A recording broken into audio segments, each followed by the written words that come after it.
Hi, welcome back to the Special Warfare Armor of Lord. And I am Mark Bowden. If you guys didn't watch my first video, you can go ahead and watch that before you watch this one, because it will tell you what we're going to be doing in these videos. So let's begin with our few verses that we do in the beginning. And then we'll talk about the weapon for this week. It's Ephesians 6, and it will begin in verse 10. And it says, "Finally, my brethren, be strong in the Lord and the power of his might. Put on the whole armor of God, that ye may be able to stand against the wiles of the devil. For we wrestle not against flesh and blood, but against principalities, against powers, against the rulers of the darkness of this world, against spiritual wickedness in high places. Wherefore, take unto you the whole armor of God, that ye may be able to withstand in the evil day, and having done all to stand. Stand therefore, having your loins girt about with truth, and having on your breastplate of righteousness, and your feet shod with the preparation of gospel of peace. Above all, taking the shield of faith, wherewith ye shall be able to quench all the fiery darts of the wicked, and take the helmet of salvation, and the sword of the Spirit, which is the word of God." And the weapon that we're going to be talking about today is the sword of the Spirit. For those people who watched my first video, you guys will know that that is the most important piece in the whole armor, because out of all the other ones, it's the only one that can attack, that you can fight against with. Alright? Now, you can use the shield, but what is that? You're not Captain America. You're not going to be able to throw it and it will be able to come back. No. It's not a weapon. Alright? It's a defense weapon. And that will be one of the last ones, alright?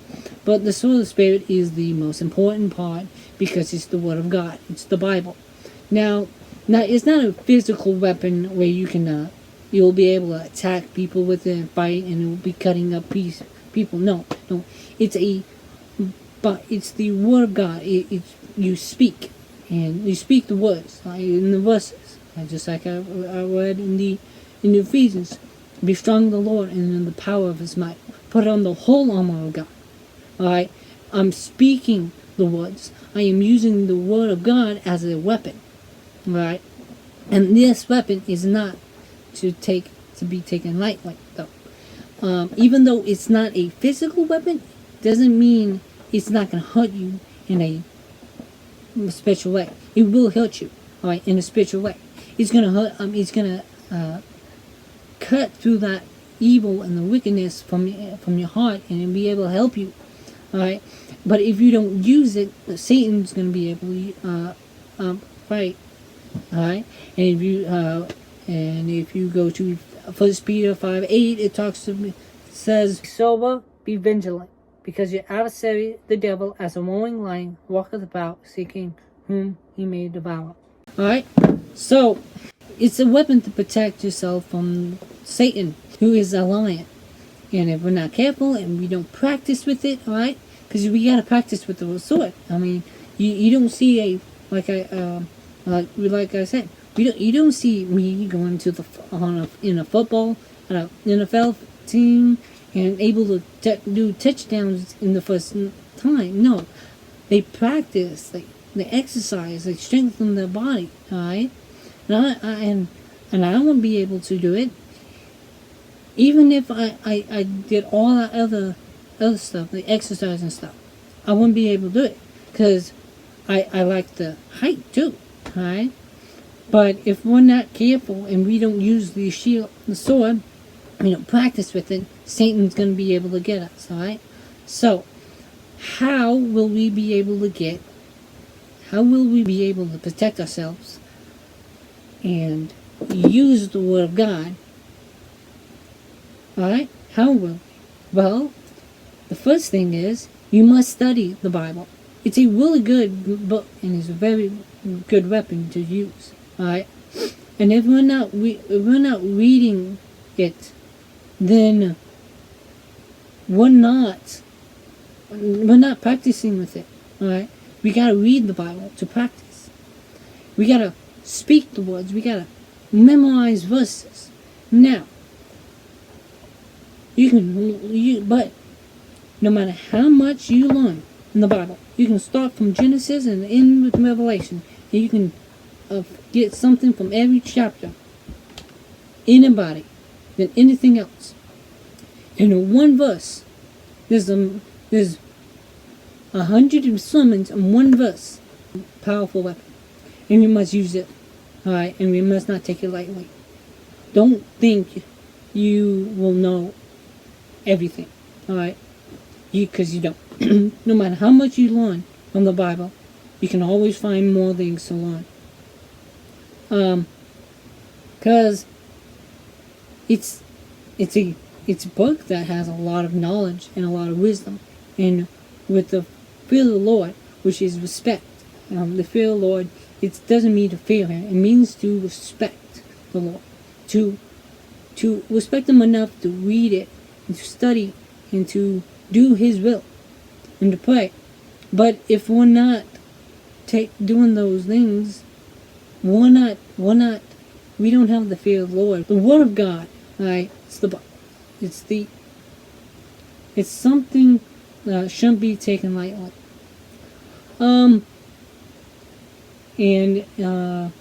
it's a really good thing.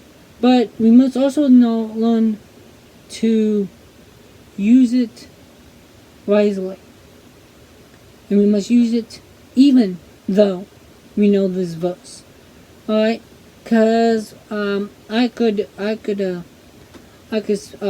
read John 3:16 and John 11:35 on the top of my head. It's better for you to go in the Bible and read it, then to say, "Oh, I know that verse. It's this." John 11:35. Jesus wept. John 3:16. For God so loved the world that He gave His only begotten Son, that whosoever believes in Him shall not perish but have everlasting life. All right, I could know that. All right, but it's better if we go in the Bible, open the Bible, go to that verse and read it from the Bible. All right, because I heard about a pastor, a preacher, who was prideful.